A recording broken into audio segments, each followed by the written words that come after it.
Justin and Jai are a couple of guys who know they're gonna die, so they're biding time by consuming content and wasting their breath. It's a podcast called Amusing Ourselves to Death. So you've never been here before? No.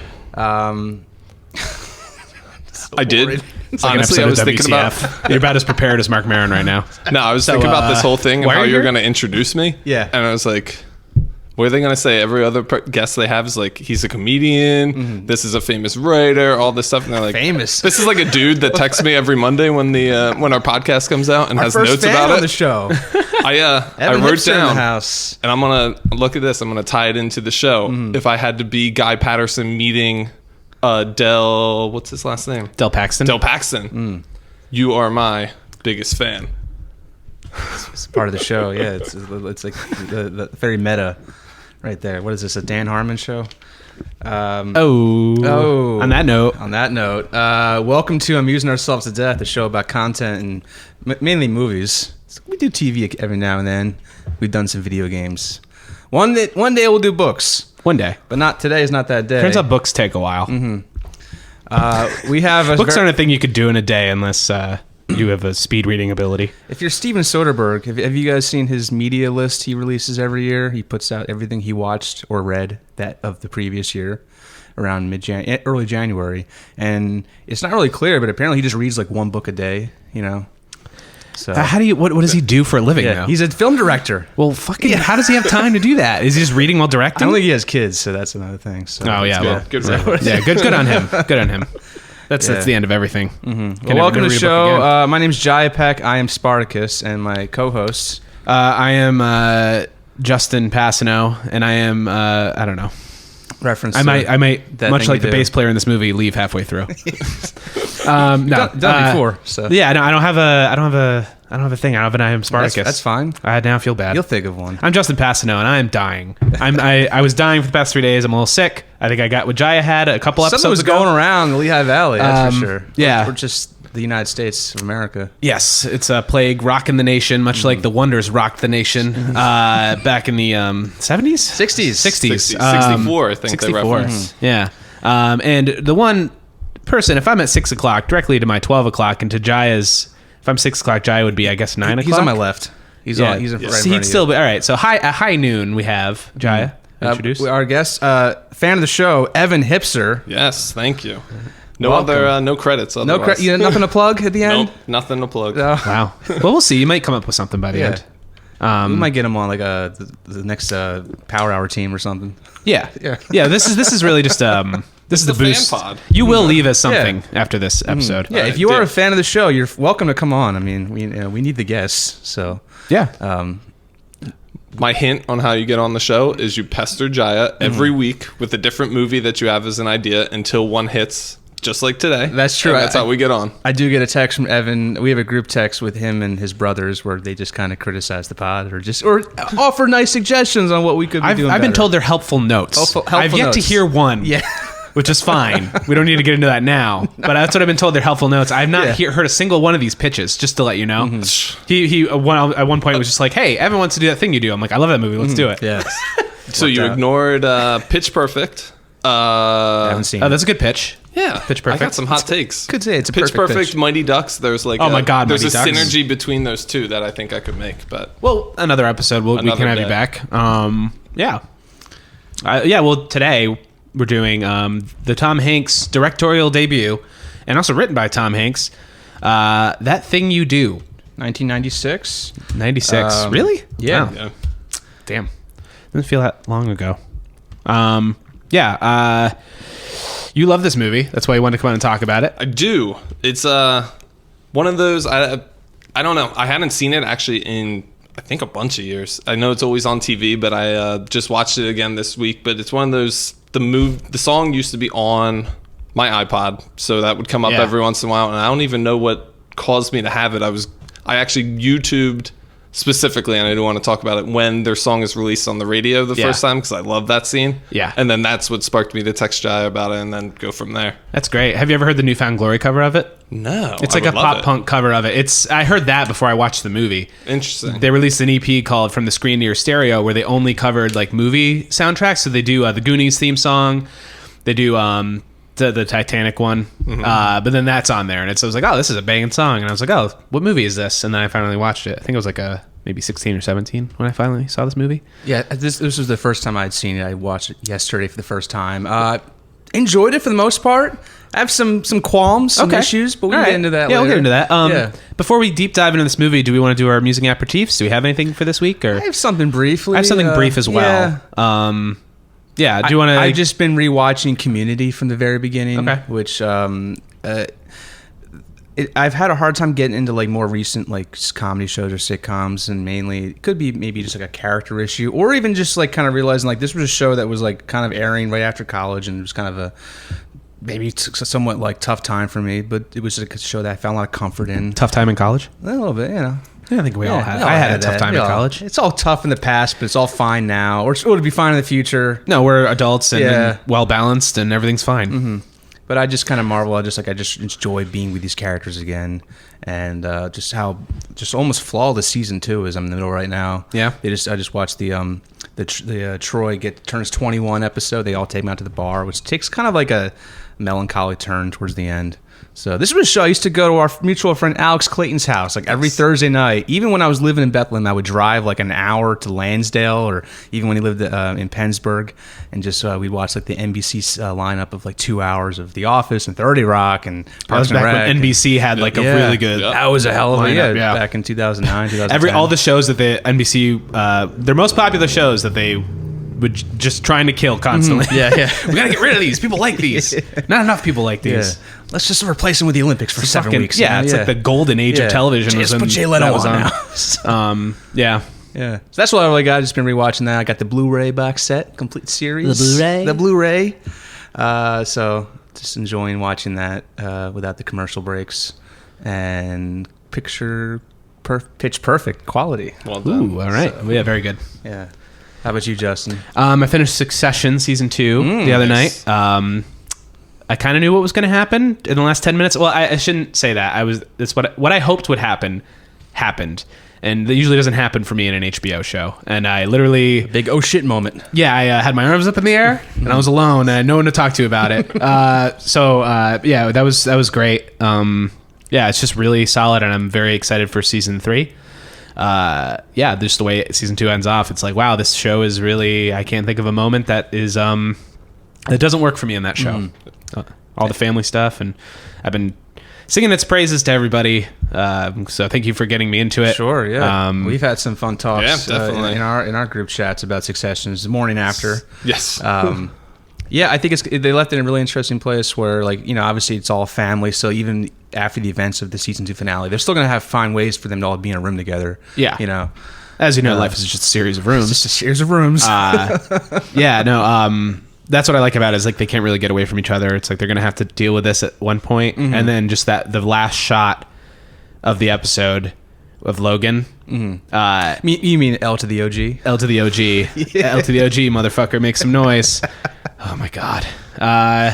One of the most cringeworthy, beautiful episodes of television. That was a moment I was like, I don't want to seen. spoil it. I don't even want to hint where this is going, but that's just one of the highlights of that season. Yeah. The Kendall rap. Yeah. It's just really good. I'd love to do an episode on season 1 and 2 before season 3 comes out. So, all right.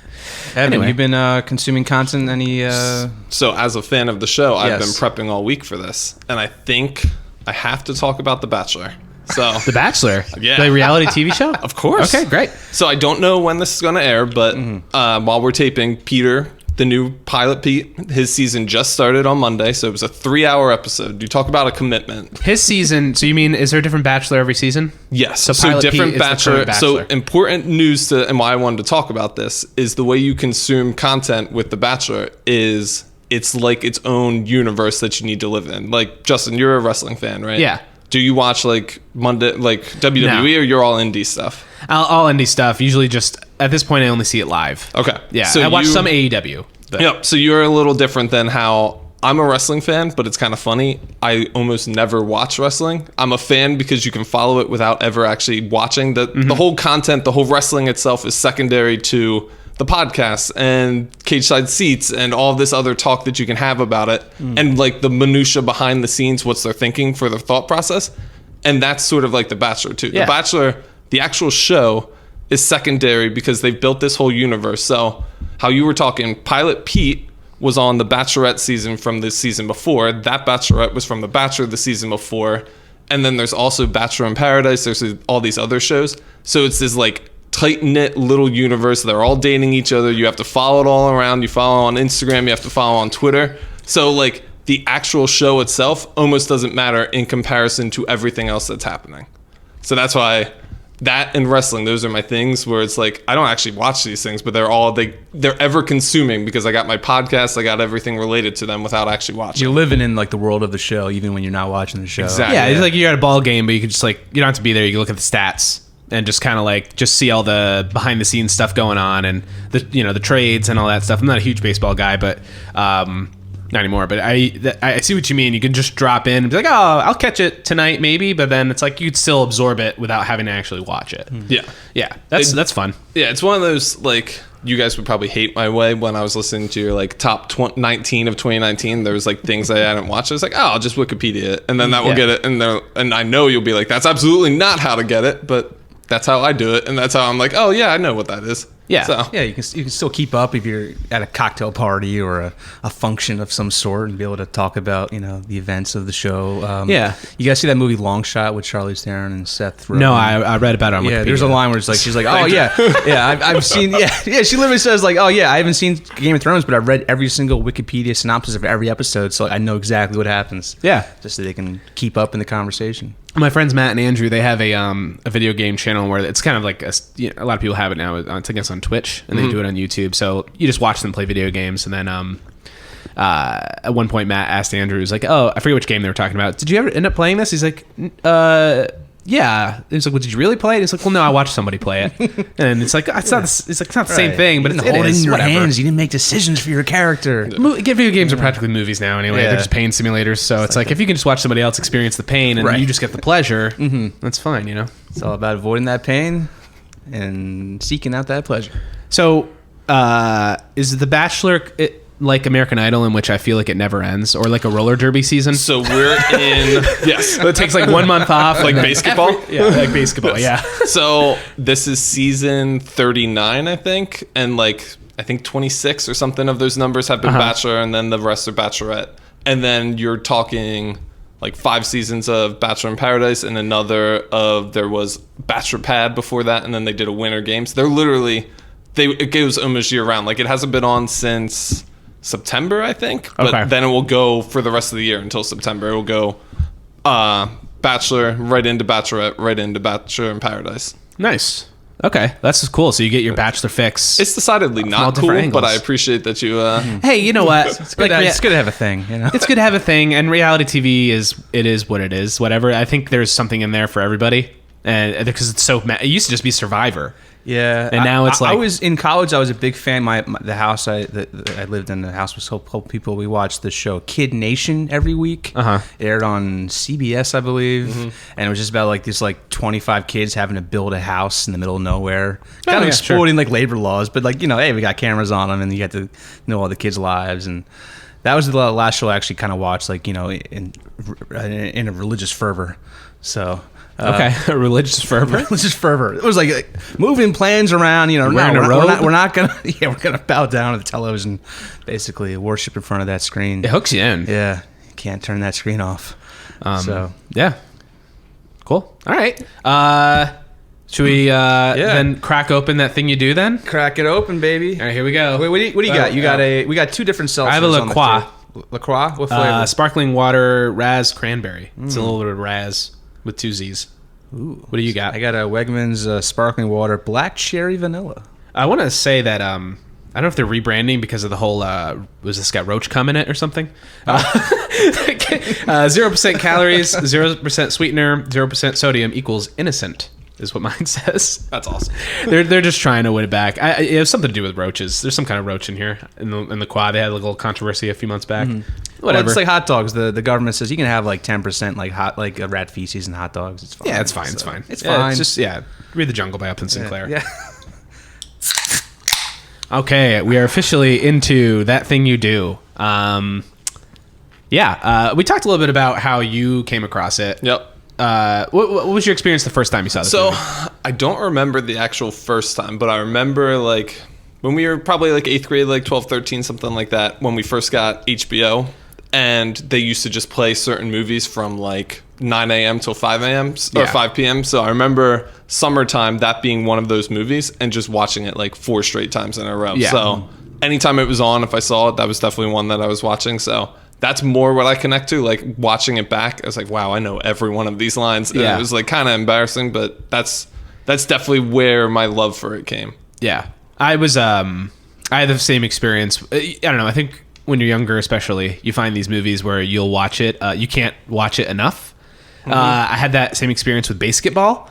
I Second basketball reference today. Yeah. I rented it on a whim. I think I knew that it was the guys who did South Park, because South Park was just getting popular at that point. And I rented that, and I think I watched it maybe 8 times that weekend, and it's like, this is the greatest thing I've ever seen in my young adulthood. So I know that feeling where it's like, I could recite everything from this movie. And I got worried then that I was blowing this movie up a little bit, but I really enjoyed it watching it again. I think it's a good movie. So it's like you get clouded by watching something 100 times. You forget whether it actually means it's good or not. Yeah. And it's also like the Goonies effect, where it's like, the Goonies is like great when you're a kid, but then if somebody's never seen the Goonies and they watch it when they're 35 years old, they're going to have a very different experience.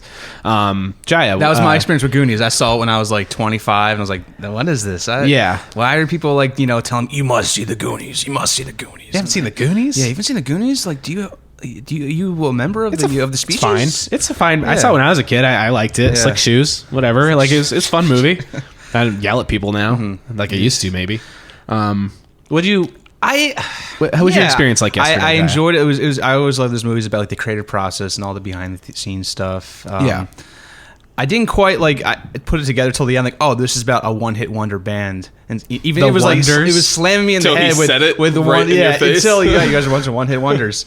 So like the end, I kind of felt it was a little half baked towards the end with like the breakup of the band, like the one guy who's not Peter Gallagher, who I thought was Peter Gallagher. Which guy? The main guy. Jimmy? Jimmy. Yeah. He just kind of just leaves the band, and that's a breach of the contract, and then the whole thing just kind of falls apart. I found a little they could have maybe done another draft there. Even though Leo's nowhere to be found. And then also the TB bass player, or TB player, is nowhere to be found. Yeah. When Jimmy leaves, it's the final straw. That was the final straw. Because he's a singer. Yeah. But he was like reticent from the beginning when they signed the first contract with that Phil Horace. When they signed that contract, he was like, I don't want to put my name down. And they kind of left the Easter eggs of he was constantly talking about making a new record, constantly talking about like the creative process. And I don't love just being like a monkey on the road doing this stuff. So I agree with you. There's some parts when I start nitpicking where backstories are sort of ignored, and you don't have a whole lot of fill in, but that one didn't bother me as much. Yeah, I mean, Jimmy, as a songwriter and an artist myself, I did relate to what he was saying. It's like, yeah, this is about making records, but also it's like this movie takes place in the span of a summer, and it's like, 2 months fucking chill out, man. Like, you got to do the work. And yeah, I get maybe doing the movie stuff is, I don't know, he's an asshole. Yeah, it's like he's you're an getting asshole. exposure like on a national level, Yeah. It's been 2 months. Yeah, from doing a few state fair shows and now you're number 7 on the Billboard The seasons have not changed, Yeah. I don't know. It's just the very immediate rise of them doing these state fair tours, and then now they're in like a surfing movie, and it's just like, give it some time. Most bands don't record for like a couple years after they, it's like a 2-year cycle usually of touring before they record another album. It almost felt like a little too easy for them, like the fact that the one guy did have like an uncle who had like this whole like sound recording equipment that they can just easily. Oh, he's a priest. He's a priest. Yeah. Well, back then though, it was easy because they had those booths where you could just pay 10 cents in, right. and you'd walk in and cut a record. Now, if you want to cut a vinyl record, like I released a 7-inch, and that cost me $1,200 to do that. So it's like. And I had to split that with somebody. Right, you know what I mean? right. So it's decidedly more expensive. Vinyl's way more expensive than it used to be. Whereas back then it's like, all right, here's $1. All right, now we're on a record. Fucking throw this in the trash. Like, here, you want this? I don't know. This is a coaster. Quick pause, by the way. Did you know who played Uncle Bob, the guy who did the recording? Oh, it was Chris familiar. Isaac. Yeah, it's Chris Isaac. Yeah. What else was he in? The musician, Chris Isaac. Oh, the musician Chris Isaac. Yeah. Okay. He also had a small role in Twin Peaks. Fire The Walk Return? With Me. Fire Walk With Me. Fire Walk With Me, yeah. Oh, okay. Yeah. Yeah. I did my trivia. We did our research. There you go. Evan loves research. I did a little bit of research. I think it is crazy that it does. I think it does happen very quick, but I think we just have to do that for the course. Yeah, of the you got to movie. get the movie going. Because they're college kids too, and it's like, and like Del Paxton says, he's like, oh, it's not about the band. Bands come and go. You just have to keep doing it no matter what. Like I did like that notion. Yeah. Like as someone who's worked creatively with people over the years, like you gotta just these partnerships kind of come and go. You gotta just keep on doing the work. take care of yourself. Yeah. Watch your money. Yeah, You land on your feet. So you referenced that they're college age kids. Do we actually have any idea how old they are? I don't think so. I think the only reason I mention that is because I think that when they play the Battle of the Bands, do they say that they're a college group? Does that the captain? I mean, it's at the college. It's at Mercyhurst. Oh, it's at the college. Okay. Because my point, Guy Patterson references when he meets Del Paxton, he says something about, I was stationed in Hamburg, so I couldn't see you in Germany. And then I'm like trying to trace back. It's like, how old is he? Yeah, then? at least 18 then, right? So Yeah. probably Yeah. the early 20s. Unless he lied. Yeah. No, yeah, it's probably early 20s. I'm sure you're right. Yeah. Because it seems like he's been working for his dad for a while, and he's probably in the army for at least a couple of years. So But I think Liv Tyler, if I looked and did the math right, which might not have been true, I think she was like 19 when she filmed this, so she might have been a little younger, but Yeah, I don't know what they probably, all were in real life. right, yeah. I mean, they were definitely like they weren't teenagers. So I mean, otherwise they wouldn't have been able to just go off and And they were drinking and stuff they were too, drinking, but I don't yeah. know if it was 18 back then or what, but they were definitely drinking. yeah. Liv Tyler definitely seemed a few years younger than the rest of them, a little bit more. Charlize Theron too. Oh yeah, she's very young in this movie. Yeah. It's crazy. Apparently, also just we lost like a whole movie to her. She's getting like dental work done. You know.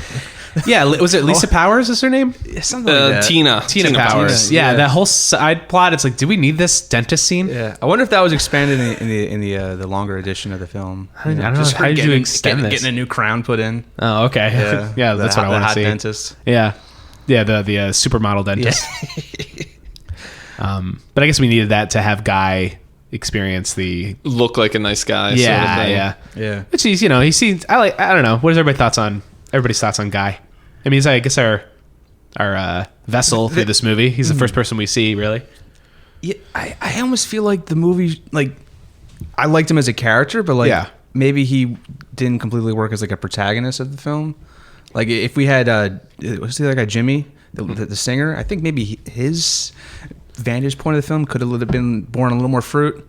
You know, him having creative differences, like seeing all the success go to his friends' heads, and like maybe like, no, but I want to be doing something different, and I don't want to be selling out, working on this surfer movie. Yeah. But Tom Everett Scott, I mean, he nailed it. I think there was a moment where, like, when he's like kind of telling Liv Tyler to kind of like speak her mind backstage, and he kind of like really hams it up.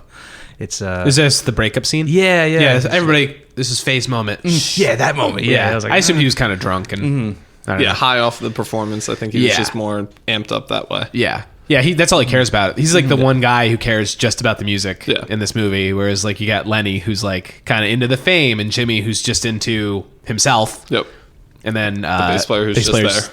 loves the Marines. Yep. Well, and I think so for Guy, I assume when Faye has that line towards the end that all of this wouldn't have happened without you, and I mean that as a compliment. I think that's why they put it sort of on him, is you needed why this meteoric rise occurred, and it's because of that little fateful Giovanni Ribisi breaking his arm, and then you could go from there. And then the spontaneous decision to just speed it up. Yeah. Which I love.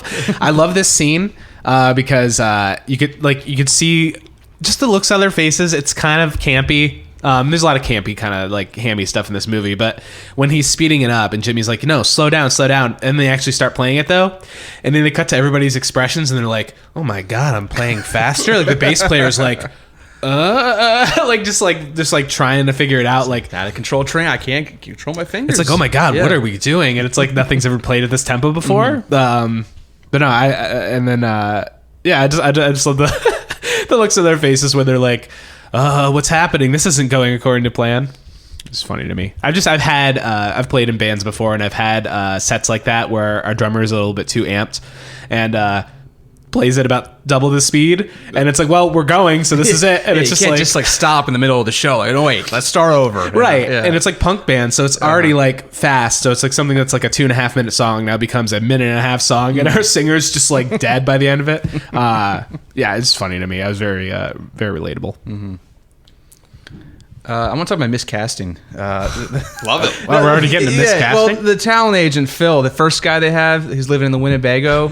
I did not buy that guy as like a talent scout whatsoever. Great. I mean, the actor's great. His name's Chris Ellis. But you look through his IMDb, he plays mainly like military guys, like lieutenant, officer, special agent, admiral. Like he just has this kind of look that just not. He's got like, that receding hairline of an army captain. It's just like I don't buy this guy going to like clubs and just like looking for the next big sound, you know. Back to your point, it definitely stumbles to like get off the blocks as to why they're suddenly super popular. Like you need him to get from your no names to your somebody, right? But I agree with you that it's a little ham-fisted to get there. Like he doesn't necessarily lead you in a way where you're like, yeah, that makes sense.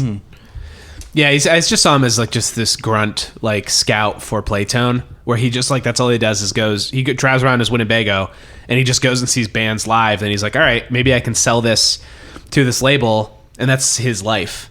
You know, that's what I assumed it was. He's just it seemed like a guy who's just like he's going to these battle of the bands like in colleges. It's like the beginning of like the rise of like the music industry in the 60s, you know, and everybody's looking for the new Beatles, you know, and they even compare them to this. It's weird to me that they existed in the same universe as the Thought Beatles that in this too. movie. Yeah. Thought that whole thing. I was like, why put them in there? I think I counted. There's like at least 4. I probably missed a couple of references to the Beatles. Like they called them Mop Tops once, and then they actually said Beatles by name. I think 3 or 4 other do. times. Yeah, the one reporter's like, why isn't your hair long like the Beatles? Don't you respect the Beatles? Yeah, what, you don't like the Beatles? Yeah.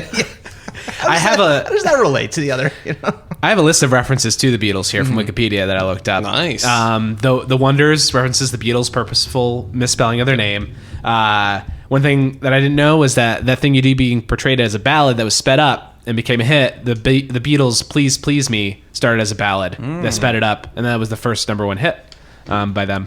And yeah, there's just if you go on Wikipedia, there's like a ton of them. That when Liv Tyler almost gets left behind. Yes. That happened to Cynthia Lennon, John Lennon's first wife, when they were rushing to get to the car. Somebody mistook her as a fan and wouldn't let her get by. And then we all know that Tom Hanks worked in the bookstore where he sold Catching the Ride to Mark David Chapman before he shot John Lennon. So Didn't know where you were going with that, and I love it. there's that. Wait, what? Oh, Tom Hanks worked at the bookstore? Yeah, and he sold the Catching the Ride to Mark David Chapman, and he shot. okay, Yeah, so connections. Yeah, it's all kinds of connections. Wikipedia. That's thank probably you. in the Tom Hanks extended cut. Yeah. That goes into that more. So one character, I don't know, we're just kind of going all sorts of places here, but one character I really love was the heckler, played by Sean Whalen. Wrote that down too. Their biggest fan. I love how just ruthless he is to the rest of the bands on the bill, except for that polka band, which he loves. Yep. Loves the polka band. Because the guy, he says it before, he's like, he just wants to dance. He wants to meet girls, and we can't meet girls unless we're dancing. And he's just like, play that thing you do. First one to buy the record, it seems. He's just, I love this like little character played by him. And it's funny because I used to play under the name as a solo act for The Kid in the Back. And I'd never seen this movie, and everybody assumed it was because I got it from this movie. And it's like, oh, this one's for the kid in the back. Yeah, He's actually important to pushing the plot forward too, because he makes the reference about, are you going to release this as a record, which prompts them then to do it. So he plays multiple parts, and I agree with you. I love just the whole eat my shorts with the guy. It's great. Really good times. Yeah, that actor is his name's Sean Whalen. Sean Whalen, I knew him from Lost. Oh, where yeah. he appeared more in like these little kind of mini bonus internet episodes than the actual episodes of the show. Oh, I was right. gonna say, I don't know if I even remember him. He Is that the ones with he's the plane? mainly what's that? Didn't there was like mini webisodes with like the plane? Or like the Dharma moments? Initiative. No, he was one of the survivors of the plane crash. Okay. But he kind of was like popping up more like in the background in season 5, and he's mainly known as like when the island started time traveling, he gets shot in the chest with a flaming arrow, and that's the last we see of him. Shit. So way to go. I know him But mostly from... his name was Neil Frogert. Oh, okay. Frogert? Okay. Frogert. He was a professional frozen yogurt salesman. That was his backstory. So they named his last name is Frogert? Frogert. Yeah, we never got any flashbacks with him really, but he was like mainly seen just arguing with characters, like mainly like Hurley and Boone. Not Boone, but Hurley and Sawyer. I'm mostly known from It's Always Sunny in Philadelphia. Oh, he played one of the... Yeah, he's one of the brothers. He just drinks the Jiminy milk. Cricket? Yeah, Yeah. Jiminy Cricket. Okay. No, the two creepy brothers who like may or may not be having sex with each other. Yeah, I forget their names. McPoyle? McPoyle twins. Yeah. McPoyle rules. Now you're just combining pop Yeah, culture yeah. references. It's all like just one big song, man. It's true. It's true. Let's any other standout characters that you guys liked in this movie? Bryan Cranston playing an astronaut. I knew that was going to pop you. I was excited. Delightful surprise. Just making really funny jokes. I tried the turkey. I was just reading it off the prompter. And wait, who was the host? Was and Scolari, right? No, who was the host of the Hollywood TV showcase? It's another guy that you know, and I'm just blanking on. Yeah, he's a big what his character name- actor. Yeah, he was in Girls. He played Kevin Pollak. Not before, after Kevin He was Pollak. Vic Cuss. Yeah. But no, he played Hannah Horvath's Peter- dad on Peter Girls. Scolari. Yes, Peter Yeah. Scolari. Thank you. Yeah, it was really fun seeing him in there. Young Colin Hanks can be Yes. spotted walking with Yeah. Tyler's character Faye into the Yep. the awards show or the TV show. And then obviously Rita Wilson too. So it's a whole Hanks family. Yeah, I think looking she's good. awesome. Like Oh, is real he puts good. his wife in the movie. Like, yeah, just like kind She's- of wear this dress and kind of like her breasts are kind of falling her. out of her Okay. dress, basically. Yeah, then you're my no wife. good for me now. So Yeah, I've he lost clearly you. wants to take. Yeah, that was I like that scene a lot. Yeah, because all he cares about is the music, and she's just like trying to just get with him, and it's like, oh no, all these jazz guys are more interesting. She's like smoking a cigarette that would have gotten her arrested back in the 20s. Just the way yeah, smoking's I'd show it illegal. on, but it's an audio medium. I can't show you how she smoked a cigarette. You'll have to watch the movie. Yeah. Favorite? What about you? Did anything else? I didn't really spot any other. Now Cameos, Lamar really. was one of those. He's not a big name guy, but it was weird how in the third act suddenly we switched. I don't know if this was like one of your nitpicks that he's suddenly a huge character. Yeah. Like Lamar the bellhop. They It's like, end what the movie happens? on his wink. I hate that. Yeah.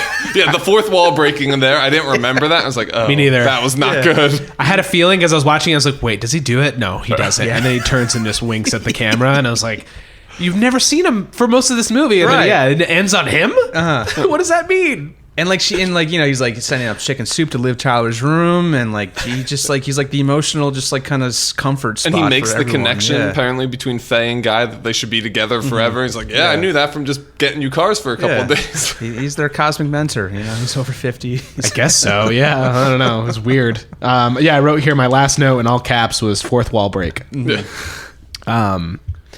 Let's see here. That's what you get when you have an actor direct a movie. Oh, Clint Howard as the DJ, Ron Howard's Yes. brother. Yeah. Unmistakable. Saw him, and then Paul Feig was one of the DJs as well. Yeah. I love their radio interview. Paul Hey, F- say something, guys. Hey, everybody, and that's Yeah. it. That's it. All right, you leave your headphones there. That's what I thought you were going to do for me here when I got in, but thank you for actually including me in the conversation. All right, Evan, you can set your headphones down. Yeah. Door's right there. Thanks, Evan. Send in Tim. Yeah, there's a line outside down into the street. Standout scenes for everybody. So we talked about it before. The release of their single on the radio, I think, is awesome. I started crying when I watched this yesterday. It's a very emotional scene for me. For a music person, I would totally get it. If you imagine that, that's like the pantheon of what would happen if you're a music person. You hear Yeah. your song on the radio, it'd be crazy. Yeah. So, I thought they captured that beautifully of just everyone overreacting. The dancing around the circle might be corny, but I Yeah. think that's probably what you would do. And it's just like, it's nice to pull them all in. They had to figure out how to get all the characters into one space at the same time, so they just have the car pull up. But Yeah. I love it. No, them running down the street screaming, leaving the car in the middle of the road. Like, it was just such a joyful thing. And it's like, oh, we did it. Like, no matter what happens after this point, in this moment, we're like the best. We're the kings of the world. You know what I mean? Yeah. The mom's even turning it up. She's getting into it. Yeah, and the father's like, we got radios to sell, get back to work. Sister's just looks kind of confused as usual. Yeah. She's Poor not Dawn. getting paid either. Yeah, she's not getting paid. Yeah. Yeah. That was I love that scene. I think that was the before I actually saw the movie, that was the first scene I had seen out of context. I don't know. It was great. What about you? I love the beach movie film shoot. Captain Geach in the shrimp sack. Yeah. No, I just had this. I was thinking about you during that. I have this memory of like being like sick and finding some like Elvis movie on like TCM, and just like it was like all just like set on the beach. Everyone's just dancing, and like there's some songs, and there's like some very light comedy and drama, and just like something about like any movie set on it, like that very specific genre of like a beach dance party that only existed over the span of like a few years. Yeah, and I think it's time to bring it back. You know, superhero movies have had their time. Let's bring back beach party musicals. The commies are invading. Yeah, we have to stop them with our beach moves. Yeah, right. So that was a fun scene. Yeah, and I just love the whole Hollywood television show case, just that extended, just like watching them behind the scenes and how they're doing it, and just moving to the parents, and now what was his name, Chad, the drummer's watching it with them. I thought that was cute. That whole thing, that was just like the perfect like synopsis of the movie. Mm-hmm. Yeah, he's still rooting for him. Poor Chad. Yeah, I mean, you know, Giovanni Ribisi's fine in real life, so we're good. Yeah, it's just he clearly was just a horrible drummer. That's all they ever talked about. It's like, oh no, would anybody notice if his arm was broken? just doing like leapfrogs over parking meters. Like, what do you expect? You know? Yeah. I love that the bass player comes up and he's like, Chad fell. Just like doesn't go to help him up or anything. Just at my brother one time dug a tunnel in a snowbank and it collapsed on him and he started choking to death on the snow because he tried to eat his way out. And that's how this is a true story. And then that's how I reacted as I walked into my house and it was like, Shane can't breathe. And then just totally calm like the bass player, and just like I don't know, I had a flash memory of that moment. That's awesome. He lived. Great gag to go back to it too much, but the beach scene, keep dancing, goofball. Thought about you. Yeah, keep dancing. Like, all right, goofball, keep dancing. Yeah, look out. All right, now say your line. We're being invaded. That was really funny. Yeah. I don't know. I think my favorite scene was probably the radio scene as well. I'd have to say that was. I did enjoy that scene. I just was trying to be the contrarian here. As always. Yeah, I get it. Yeah, I mean, I also love the Battle of the Band scene where they first play it sped up, and then that whole thing where everybody's getting into it, and then just like, what are you doing? Like, no, this is great. Like, I don't know. I really like that. I mean, this was like a rise and fall movie, but like I feel like it was like 80% rise, and then the fall was just kind of like tacked on at the end. Yeah, that's kind of my main issue with it. I agree. But like at the end, it's like I wasn't looking for then this guy gets addicted to drugs and like women, and like, you know, she's the Yoko Ono of the band. I didn't really want that, but I just wanted something a little more like concrete about the ending instead of just like everyone just kind of drifted apart. Yeah. Well, like Tom Hanks' character has that line where it's like, you're in breach of contract, and then like Guy Patterson makes like a deadpan like, what does that mean? He just goes, none of you are going to prison over it, and he just sort of walks off, and it does kind of just summarize like, it happens, no big deal. It is kind of dark though, because he's just, Mr. White's just like, okay, well, no, nobody's going to prison, but also you're going to owe the record label all this money, and we own these master tapes forever, so this song doesn't belong to you anymore. I feel like that deal was like, when he asked for the master tapes, I'm like, oh, no, don't do it, because now it's like they're never going to get that back. Yeah. So it was interesting watching this back again. I was like, how did they have any money at any point? They were selling stuff for a while. They won $100 winning the Mercyhurst contest, whatever, and then like thought of it when Lenny was asking for money to go to Vegas, and he says, can I have $200? And Guy's like, oh, chump change. I was like, well, I've never seen you get paid yet. Where are you getting money? Like a per diem situation with the label, you know, or maybe the movie money. Yeah, maybe it was. But then again, it was only in the span of 2 months. Like, how much money are you making? Because a lot of that's going to the label. And based on what they're referencing with 1964 and what money would be, $200. It's a lot of money. Substantial. Yeah. So $1,737.89. Beautiful. I'm pretty sure that's what that is. That's a lot of fucking money. Yeah. Just to say chump change for in Vegas. Yeah. And he obviously hit it big at the end. But he has all those chips, so you probably didn't pay him back I mean, at all. everyone knows if you win like a blackjack, they just make you the manager of the casino then. So. Yeah. That was another problem I had, was the epilogue, like the title cards of like, because like that kind of, when you see those official like paragraphs of what happened to everyone, it's like the end of Animal House. I mean, you just assume it's like a this is based on a true story then, But Yeah. it wasn't, so I don't think we needed it. I think the wink was enough to completely that was great. take me out of the movie. And then I was like, well, I don't need to know what happened. I like to have the idea of like, okay, Guy and Faye are having this conversation in LA. Seems like he might stay and try to make it there. She might stay with him, or she might come back. I don't know. I don't need to know what happened to the bass player and that he got a Purple Heart by getting horribly injured in the war. Like, I really don't need to know that stuff. that guy was all over the place. Like, he's hanging out with Guy at the diner, and they're just like, oh, let's just go check out like the California. Let's go check out the city, the coast. And then like he sees some soldiers at the booth, or the counter. It's like, oh, I can do 100 push-ups, and then he starts doing push-ups to these guys, and then like guys like, all right, I'm just gonna go on my own now. So kind of just blew him off. Like they had plans. Two friends out in the town, and then It's referenced because the Beatles replaced their bass player, lost their bass player, and I think that's what the reference was. Is why he leaves to Disneyland. Lost him to Disneyland. Yeah, it's weird though. Do you think there was like a weird thing that they could have expanded upon more with Guy being in the military, and then getting out, and then seeing him getting into it? I really think that reference that Guy makes was like a throwaway that maybe it had more and they never paid it off. So Yeah. it almost should have taken that out. Like maybe it was a backstory and they never followed. I don't know. Yeah, I feel like it like informs his character a lot. Yeah.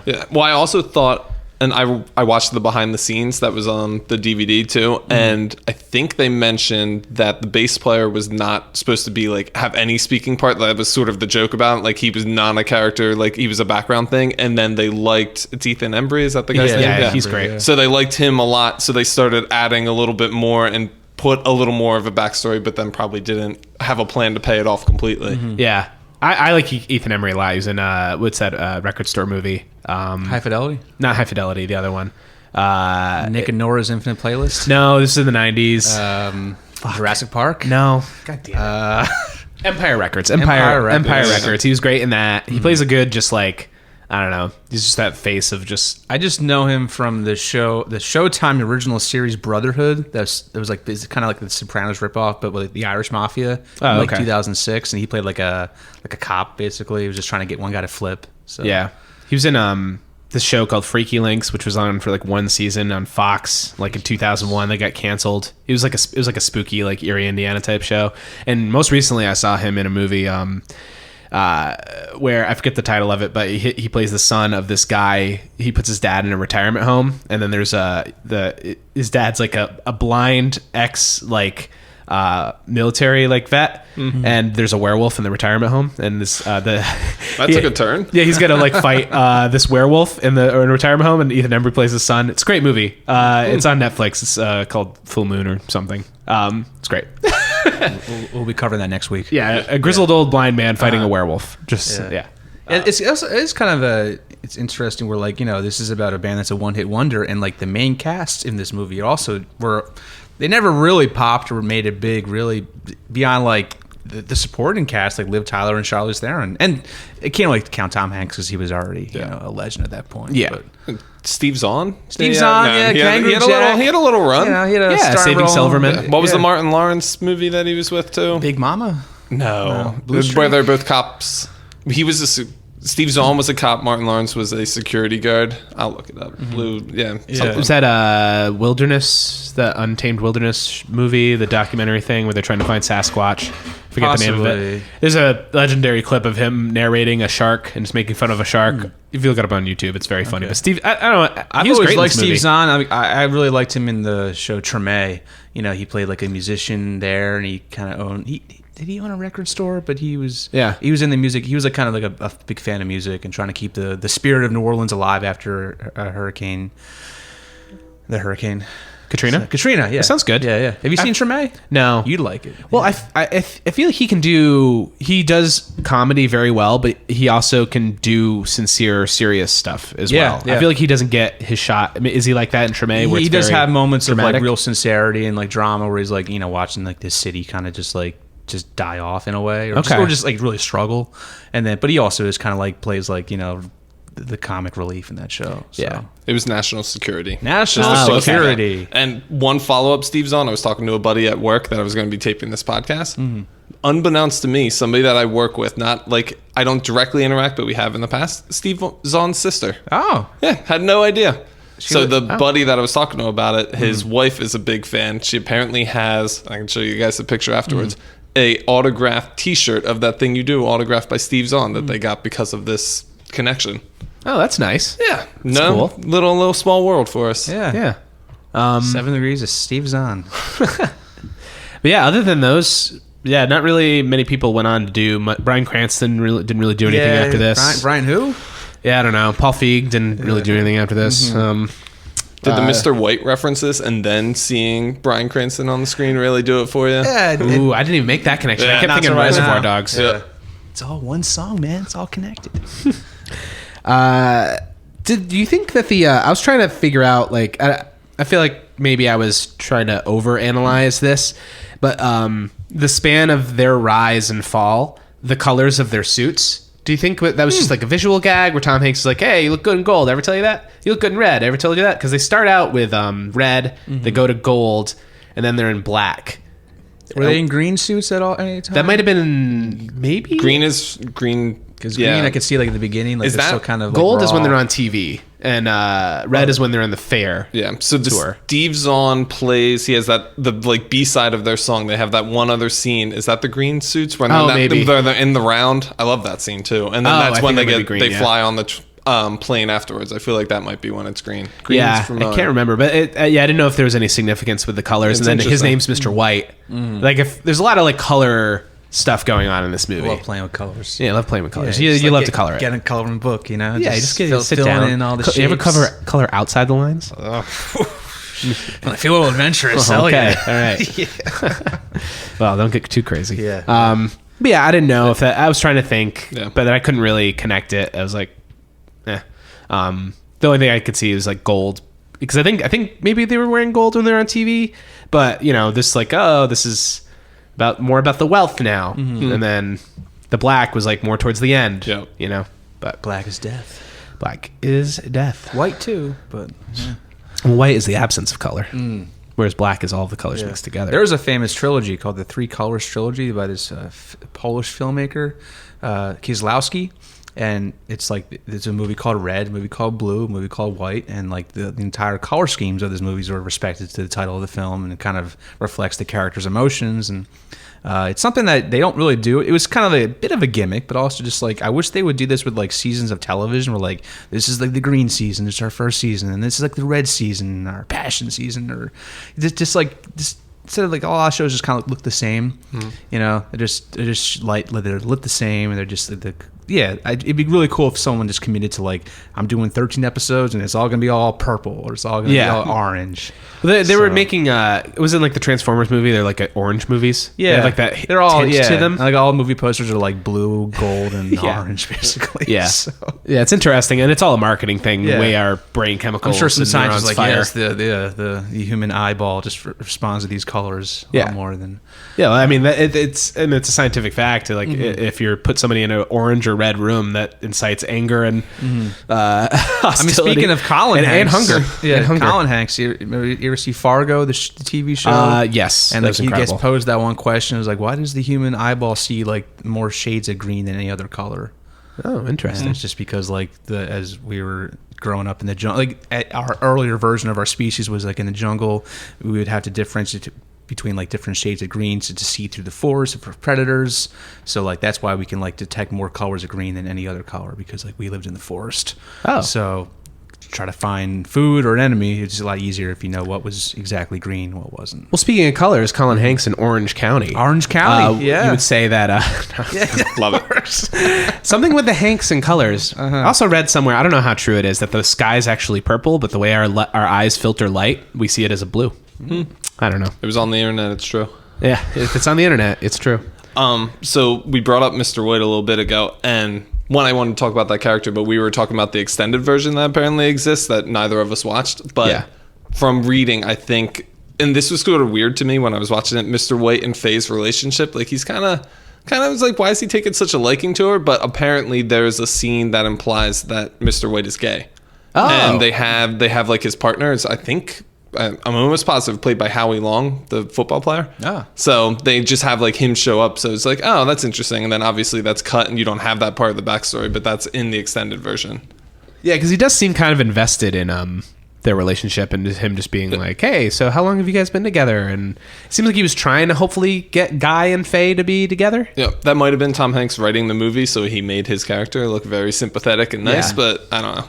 Yeah, Mr. White is like, I don't know, he's a record executive, so he's kind of, I don't know, I feel like he is all about business, but he does like really like, there's some moments where he I think maybe towards the end when Jimmy leaves, when he's like, well, no, see, you signed a contract, so you do whatever the hell I tell you to do. And it's like, oh, damn. Like, he's kind of... But it almost came off as his, like, protection of Faye, too. And it's like, well, that's True. weird. Like, depending on the side that you see of it, it's like, yeah, he's a mean record exec, or he's just pissed because he broke up with this girl that he liked, and now it's, like, makes him upset. He's got great like conflict resolution skills on the plane where like he's like sitting next to Steve's on, he's like trying to take a nap, and then he's like Steve's playing with like the candy wrappers. Like, well, Steve, why don't you go up to the pilot and just like see if you can like see like the inside of the cockpit? Tell him it's your birthday. Tell him it's your birthday. You know, like he's not telling him to fuck off or just like to kind of, you know, I'm quiet. He's just looking for like fun ways, or he's just a nice guy. Well, look, think of his perspective though, is he's seen this rise and fall thousands of times.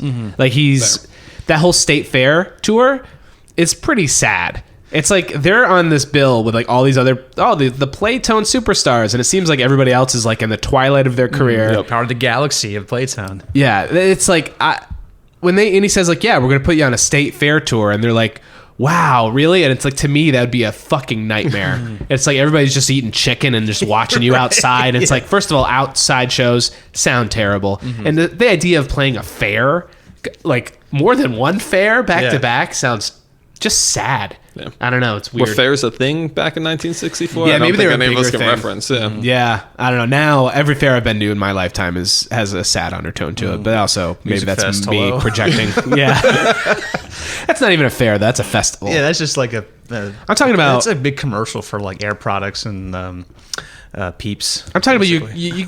This takes place in a field, and then there's something called the demolition derby, and then you go and you sit down, and then there's like a kid who looks like an infant that looks kind of malnourished, just staring at you the whole time, and everybody cheers as the cars bang together. That's what I'm thinking of. Yeah, I just like. It's like, oh, let's go see the band, and it's like some band that was popular 30 years ago, like his brother. I don't know, Jimmy Buffett's brother. Or cousin Tim Buffett is going to be playing the county fair up in Peekskill, you know, whatever. But yeah, Mr. White, I feel like he is, because there's that whole in the breakup scene, and he has that great line where he's like, same person who said you had class, Jimmy, and he's just like, oh fuck, just eviscerates him. Where does the whole sunglasses thing come from with him? It's like, oh, this is your trademark now, guy. You're the drummer. Do you think he does it with all the bands? All the drummers have sunglasses, or it's a marketing thing. You got to give him a thing. Yeah. To latch onto is like your character, you know, like I've seen a lot of bands live, and they'll do that like this one specifically with a drummer. Or just like with one of the members of the band. Well, I'm a big fan of this band Screaming Females, and they're like a punk band. They're very much, they do their own thing. They're not on like a major label or anything like that, but when I see them perform, like the drummer always wears this like wooden like necklace. And the singer, guitarist, Marissa, she always wears like this like weird Victorian, these dresses when she's performing, but that's not how they dress in real life. It's almost like they're putting on like their stage costume, and that's their persona. And then that's completely separate from their public life. So it's like, it almost gives them like, I don't know. You see, if you follow a band, you all have probably seen this in like through their whole careers, or some kind of artist, there's always like, it's like, oh, they have this haircut at the beginning of their career. It's like, oh, well, now they can never cut their hair because that becomes a thing that they're known for. Or even like football, like somebody who like recently had their hair insured for thousands of dollars. I think it was one of the Green Bay Packers. Yeah, just because it's just like, oh, that's their thing. You know them for this thing, and now they can never cut their hair. Yeah. Because then, like Mark Maron can never be like a nice comedian. He always has to have that undercurrent of anger. And just, the anger is marketable. Yeah. It's. I mean, they pay off the marketing because then they call him shades throughout. They have all the signs that the girls have. So it clearly, between him doing it and then the payoff, it was working. Oh, absolutely. Mr. White knew exactly what he was doing. It's just funny that he gives the drummer. Like the drummer usually gets forgotten. Yeah. It's another one of those where I feel like they had to put Guy in the front just to carry the more things. So they're like, oh, we'll give him the thing. But I agree with you. Like he's in the background. You can't necessarily see it anyway. Yeah, like Jimmy's the heartthrob face. Like, careful everybody, he's engaged. And then Wolfman, too scary. Which I loved. Yeah, let's move on. Move on. Who? Somebody says it. Mr. White says it. He says, "Jimmy's the talent guy. You're the smart one. Lenny's the fool, and then Faye, and it leads to Faye's special." Again, with him, like, why does he care that he's calling her special and that whole thing? But yeah, it's weird that he gets so invested, especially seeing as he seems like he's been through this a bunch. But maybe if we had more of his backstory, maybe he saw more of himself in one of them, you know? True. Who knows? Maybe he used to be a musician and then he couldn't do it, couldn't hack it. Now he's works for a record label, works for Playtone.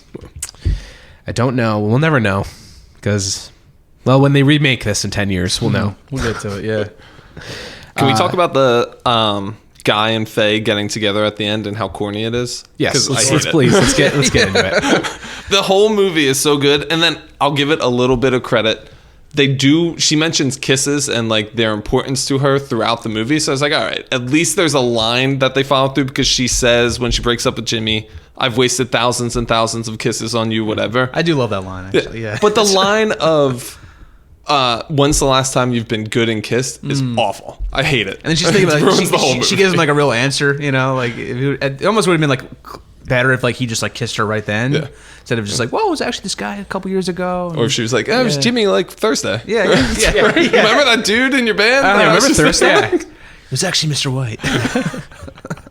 Yeah, I agree. I feel like the romantic like love story arc in there is like not well developed enough to where like Guy seems to be the only one who cares about her. He's the only one that helps her get into the car when she gets trapped in the crowd. He's always like looking out for her. When she's sick, he's the only one who gives a shit. So I get that, but I think leave all that stuff in. But then when they're at the diner, she's like, "Okay, well, if you're ever back in Erie," it's like, "Okay, maybe I'll," leave it open ended. It's like, well, what's he gonna choose? Right, yeah, life and music or love. I had like really needed to like tie this up on a bow for everything. That includes like the stuff at the end where everyone's pretty happy, everyone had a real life. And it's like that was part of this movie, is I guess the charm of it too, but it is very much like, oh, it's wrapped up, you know everything you need to know, we're good to go. Right. I had a false memory of this movie ending with him in the recording studio. For some reason, I thought it ended with him and Del Paxton sitting there jamming. The I'm Spartacus. Yeah, the I'm Spartacus thing. Yeah, but then it kept going, and I was like, I don't remember this diner scene. I don't remember the wink at the end. Like the movie ended for me in the recording studio, where you're uncertain. It's like, oh, maybe I'll get some work, because it is about Guy, and then but then they leave that thread open with Faye. Yeah.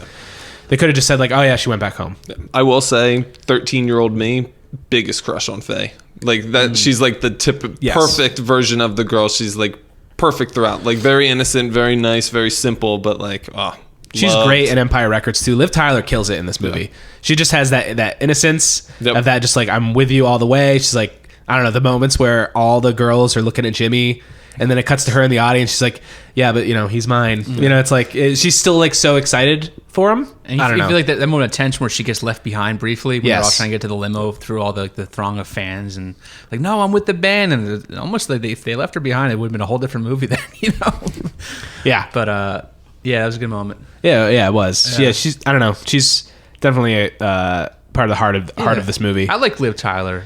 She's great. I mean, Leftovers. When she goes goes to Crazy Town. That's her at her best, I think.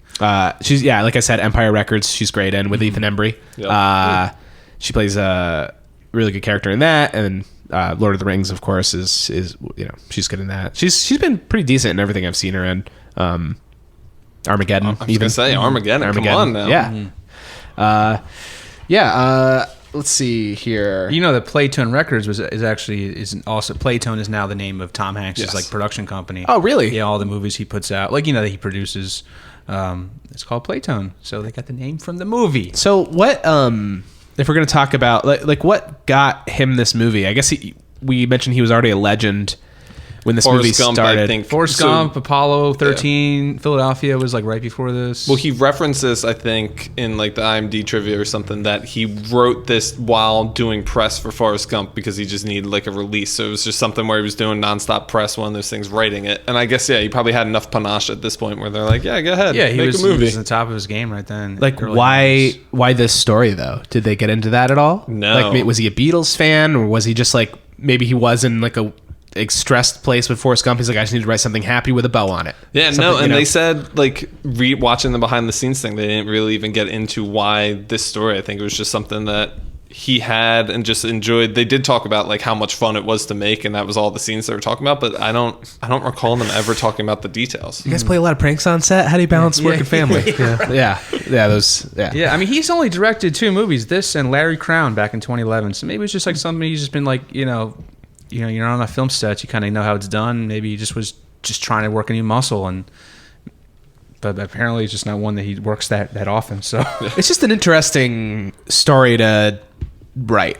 I feel like I would like to know. There's probably something out there, some interview more where is this something from his childhood? Like what? It feels personal, but I don't understand why it's personal. I guess. I'd like to know more. There's like an oral history of that thing in Joe that Entertainment Weekly put out back in 2016, I believe. Yeah.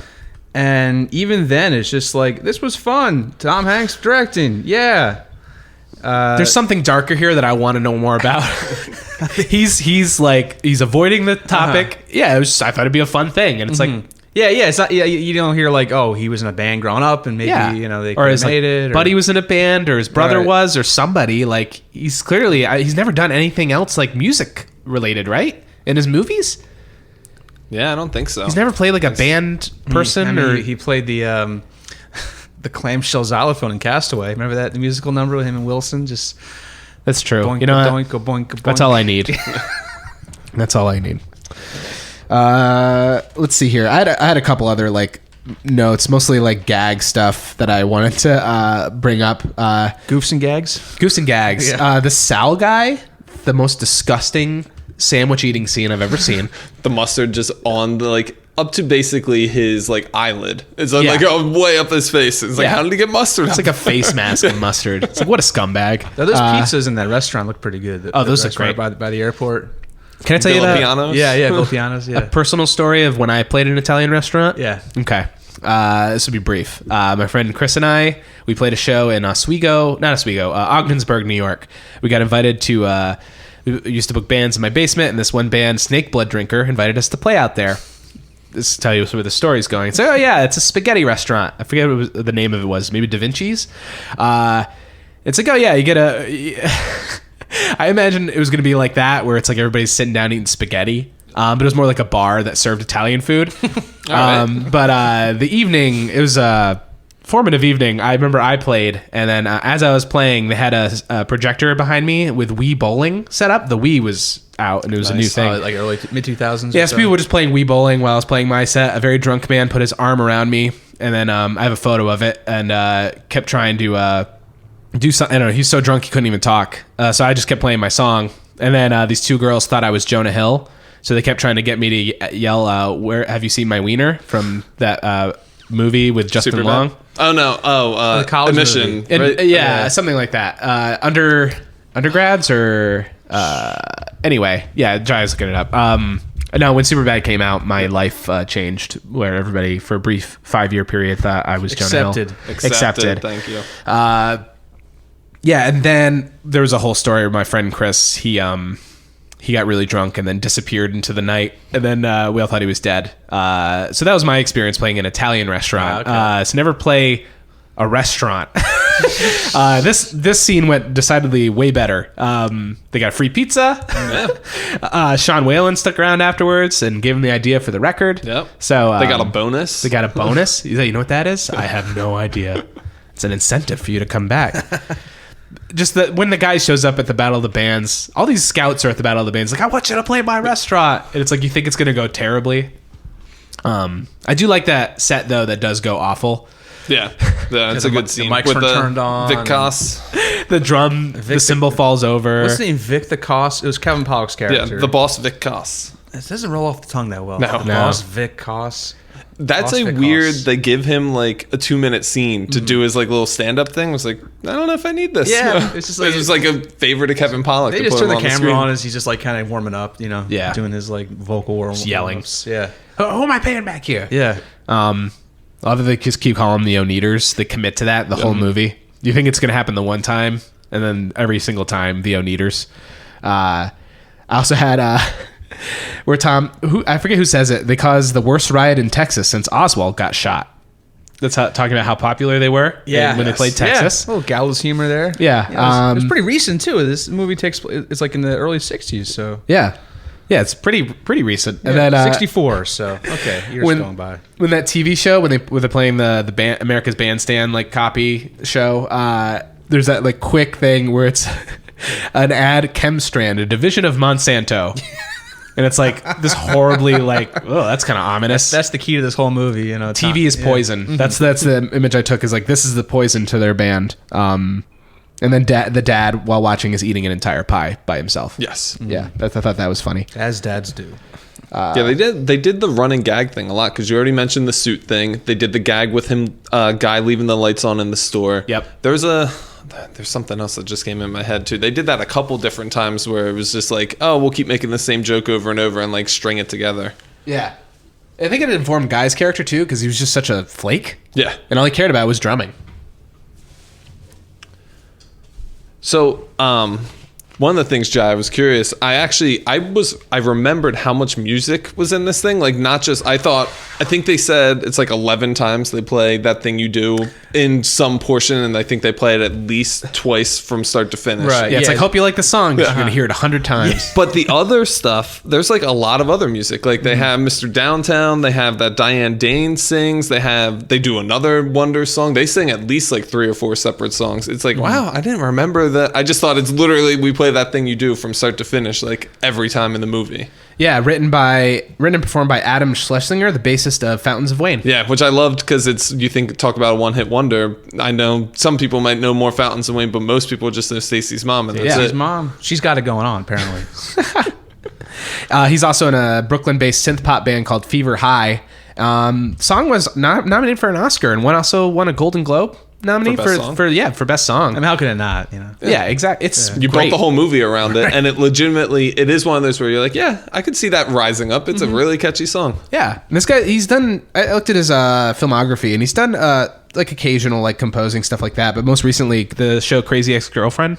Okay. He did most of the music for that, I guess. Helped compose a lot of that. It's like a new song every episode almost. Yeah, it's a musical Multiple show. Songs, yeah. Yeah, so he did a lot. That's his most recent thing that he's done. But yeah, I thought that was interesting. That was him, because we all know Stacey's mom. She's got it going on, right? So I think there was like one other thing I wanted to. Okay. So this movie, I've noticed through the course of it, like we talked about how this movie's written around this song, and then there seems to be this struggle where it's very much about the characters in the beginning. They write this song, all anybody cares about is this one song. It's sweeping the nation, and right, it's climbing the Billboard charts. At one point, I think happens with art that kind of catches a lot of steam. Is that it becomes bigger than you, like your art becomes more important than you.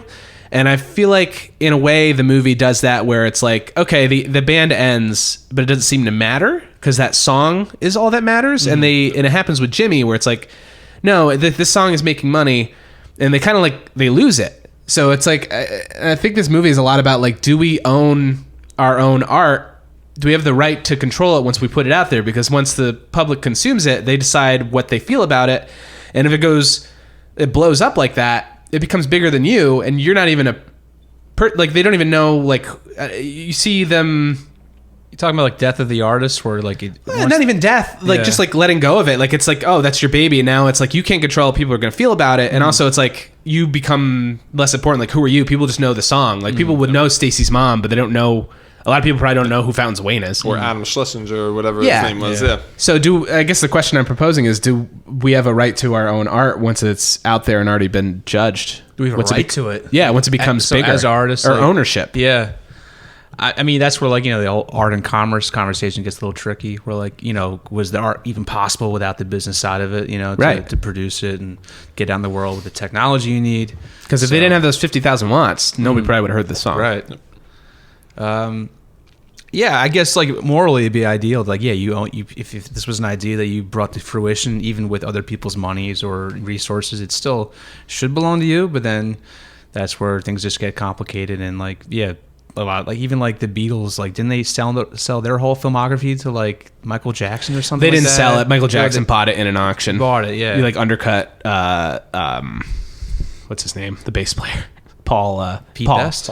No, Paul. What? Sorry. McCartney. Paul McCartney. Thank you, Evan. I was gonna let you hang out there for a while. The bassist of the Beatles, Paul. Yeah, just 10 minutes of that. He kind of screwed him over, and then owned that whole, like, bought it out from under them. I guess not even like owning your own art, because obviously everybody should own their own art and have a, but I guess letting it go in a way, like if it becomes more than you, like, do we deserve to be upset about that? Like Jimmy. Well, it is funny, like, when he signs that contract, the first one with Phil Horace, he says, I don't want to put my name to anything with my art or sign away my art. And it is funny, then it comes full circle where he legitimately loses all of it. And like, that's why he quits. It all leads up to, because when they're in the recording studio and he does the I quit thing, which is awesome. But he gets one song and it's none of that lover's lament stuff. It has to be something snappy. So on their new record, he really doesn't even get any art. He does covers, that thing you do in Spanish, and one song maybe. One song per side. Yep. That's all he gets. But as long as it's something happy, it can't actually be what you truly want to make. Right. I feel like that was a weird 60s thing, because my dad was in a lot of bands, but they were pretty popular, like locally, like they'd play in New York City and stuff like that, but it was all mostly covers. They didn't really have any originals. Yeah. Like back then, that was expected and fine.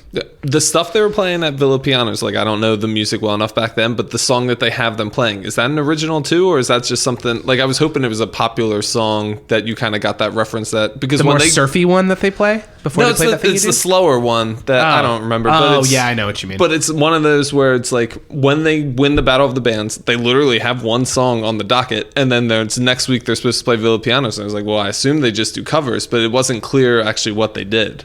That's true. I mean, a lot of times don't like record companies even like write songs for like new hot artists, like the Backstreet Boys, and like when they just given like here's bye. That's NSYNC. Sorry, Don't screw I that want up. it that way. Your female audience is taking a hit today. What female audience? Oh boy. Oh no, but I mean, some of the females we've had on have listened to this show. Yeah, they to their own episodes. Sure. My mom is going to listen to this episode. Oh, great. Just so There we you go. know. Great. Okay, cool. Hi, Diane. I apologize for saying roach cum. If I'd known, I wouldn't have said that. No, we're finished that. I'm just saying that's probably an angle of like real world music record company logistics of like who's writing these songs. As a band is skyrocketing popularity, you can't just wait for these guys just to kind of like dick around in the garage and like, well, let's just try this out for a couple months. They bring somebody in to produce, which is like they'll just give you the song. Right. I mean, there's a whole thing. It's like this. You spend your whole life writing your first album, and then like 1 month writing your second album. So. Yeah, if they had gone on longer, you could have gotten that whole scene where they're in the recording studio, and then it's like the record label keeps rejecting it. It's like, no, this has got to be popular. We're going to bring somebody in to really like control you, but they didn't get that far. I feel like they were in that direction, especially in those times where it's like, no, you do it, you signed a contract, fuck you. Yeah. But yeah, to like saying about the thing about like owning your own art, like, if I write a script on my laptop, does Apple own it because I use their laptop? Or if I used a Sony camera to shoot a video, does that mean they own it because I use their camera? That was the Silicon Valley second season plot Is that line, what wasn't it? I think so. Because he wrote the code on Hooley's computer. Right. Oh, right, yeah. And now, even with like, with like platforms like Instagram or Twitter, like, you put content out there that way, and it's like, does that mean they own it as well? Yeah, I feel like they don't. But then it's like, well, if I build something with this hammer, it doesn't mean that the company who owns the hammer owns Does my Home Depot get a cut of every it's a house? tool. It's tools. It's like this Apple computer is a tool. Yeah, you pay for the tool, and you should be able to do whatever you want with it. Then Yeah. I guess I just wanted to propose the question of like, because Jimmy gets very upset, and you can't control how people are going to feel about things once you make them. So it's like, I don't know. I feel like he could have just played along, but also didn't speak to his character, and that's why I also didn't like that after credits thing where it's like he releases more on the Playtone label. Right? Yeah, that surprised me. I thought he would have like went independent or just like some competing other record label, not the one that fucked him over. Teamed up with Diane Dane or Diane Dane. Yeah. I thought that was weird. Yeah. And also Steve Zahn is like a contractor somewhere. No, he got a job as the manager of the casino. And single. Yeah. Because the last shot we saw him, he was in a casino. So, of course, he owns his own casino now. The last place you go, you own it, and 5 years later, you know? Yeah, I think I just love that chat with Del Paxton a lot. And he's like, yeah, sooner or later, something makes you crazy. Just how it really spoke to me because I've just being a collaborator with lots of people over the years. And yeah, things come and go, things end. And it's just important that you just kind of keep doing it and not rely on other people all the time. And then, or just be, you know, willing. There's people come into your lives like busboys in a restaurant. I think that was Stand By Me. Yeah. So, So this is the last episode of this podcast. Yeah, this is it, yeah. That's what I'm trying to say. I quit. Hot takes. I quit. They're all quit. I quit. We had a good run. Yeah. Yeah, that's really all I had to say about it. I had like all of their names listed here. The band you're about to hear, the Echoes, the Corvettes, Jimmy and the Herdsmen, which is the payoff at the end, the Herdsmen. the So Herdsmen. that's why I thought they put that in there too, just to show. Yeah. And he got the spelling he wanted to. He did. He got what he wanted. Yeah. Even though he ended up playing ball with Playtone. That's all I have. Do you gentlemen have anything else to add? No, this was a great. I really did enjoy this movie. It was long overdue, I feel, and looking forward to That Thing You Too coming 2022. Oh, wonderful! I can't wait. Yeah. So you don't have any other really gripes about the movie? Then you Not mentioned gripes. It's a product of its time. It was a good directorial debut by one of the best talents we've seen in Hollywood, and I enjoyed it. Great. I might never see it again, but I enjoyed it. Not even if it's like on TV because you have cable. I bought the DVD at Second and Charles, so All right. now it'll be going on the shelf. So It'll be in the free bin at Second and Charles Yeah, within a right. couple weeks. I'll have to purge my collection eventually. Great. Yeah. Well, thank you, Evan, for joining us. Yeah, thank you. I will say, as back to your art thing, as a consumer of art and not a maker of art, I apologize for all the opinions that I make about your art that you don't intend to. No, it's okay. You know, I'm fine with it. I can't control it. And from what I've been told, it's constructive. It was all constructive. I promise. I am, as I said, I'm your biggest fan. I listen. you. I I give appreciate notes. it. I legitimately. This is my one final thing. I'll say this is a legitimately good podcast. Oh, And thanks. The Oh, thank quality you, Evan. and the whole your stuff. I said I've seen maybe 25% of the stuff you talk about, but that doesn't deter me from actually listening to it. Okay, so good. It's good. That's good to know. I never know how that plays. Yeah. Does it inspire you to seek out this stuff that we talk about? It makes me Wikipedia this stuff and then just read about it and then be like, oh, I'm good. You got it. Yeah. That's enough. That's enough. One day people will Wikipedia this podcast. Probably. Instead of There you listening go. to Once we it. have the amusing ourselves to death.wikia.com. Yeah. Go through all of our seltzers and in jokes and that'll be a day. It'll be a day. Yeah. Evan, you got anything to plug? I got nothing to Nothing- plug. nothing came I'm up? barely even on social media, wanna- so Yeah. you're good. Plug this season of The Bachelor. Oh yeah, sure. I don't think they need us to. Once you transition to a Bachelor pod officially, I'll come Okay. on. Once the big time media consumes you guys, and you're like, well, now I got to consume to the mainstream. I'll be there for you. You're that guy pulling the rod and switching the tracks on the railroad tracks to the train to head towards Bachelortown. Yeah. This is the beginning. No more counterculture. No more straight, counterculture. Straight ABC. Great. Chai, do you have anything? Sketch your sketch show. Sketchlahem, Friday, March 27th, 8 p.m. at Steel Stacks, Bethlehem, Pennsylvania. Check it out. I like that you looked at me being like, oh, you should go. I'll go. Yeah, We'll come on. We'll come. It's an early hour, 8 p.m., man. Yeah, I 8 can p.m. do on a that. Thursday? We'll on a get Friday. a babysitter. Friday. On a Friday. Wow. Really? Really? Yeah. Wow. I mean, it's what they offered for now. Who knows? I haven't signed anything yet. So, No, that's a great time slot. yeah. So- It'll be a hit for sure. Yeah. So please come on out. I'll be there. Cool. I just have Staycation Presents Improvised Television. I think maybe we have one more show. We're not sure. But first weekend in February for Saturday night, 10:30 p.m. Come on out. We improvise a television show. That's really all I have going on. Very at the funny moment. stuff. I've been to almost every show. I missed this past January show. Yeah, you were sick. I was sick. I'm really disappointed because I heard it was pretty insane. It was one of our better ones. Yeah. The crowd actually was there. Was there. And enjoyed Yeah. it. That's Which good. you like to Yeah, have in a live setting. You need a crowd, and you want them to enjoy and laugh Right. and clap. And, Speaking of live, we haven't really talked about this or announced it yet, and they haven't announced a time for the festival yet, but I hope we submitted. We'll see. We could be featured in the Lehigh Valley Podcast that's right. festival that's coming up. yeah, that's on March 28th, I believe. Oh, March 28th. Okay, Yeah, great. Saturday. We don't know what time, but we'll be there. Yeah. Talking about something. Maybe we'll have a special guest. Maybe, special live guest. Yeah. Maybe. I don't know. Yeah. We'll figure it out. I don't know either. Probably just wing it. Day of. But yeah, if you enjoyed this podcast, please rate, review, and subscribe. We're on Thank you, Evan, for Facebook. your We're on review. Instagram. Yeah. Thank you. You Yeah. did see it. Thank I you. never know if they go through, but thank you. It went through. And that's it. I'm on Twitter. I'm on Twitter. Yeah. Don't go on Twitter. Don't go Never through. mind. Quit. Delete your account. Delete your account. So, Jai, you want to end this episode the way we end every episode? See you later. See you later. See you later. Do do do do do do.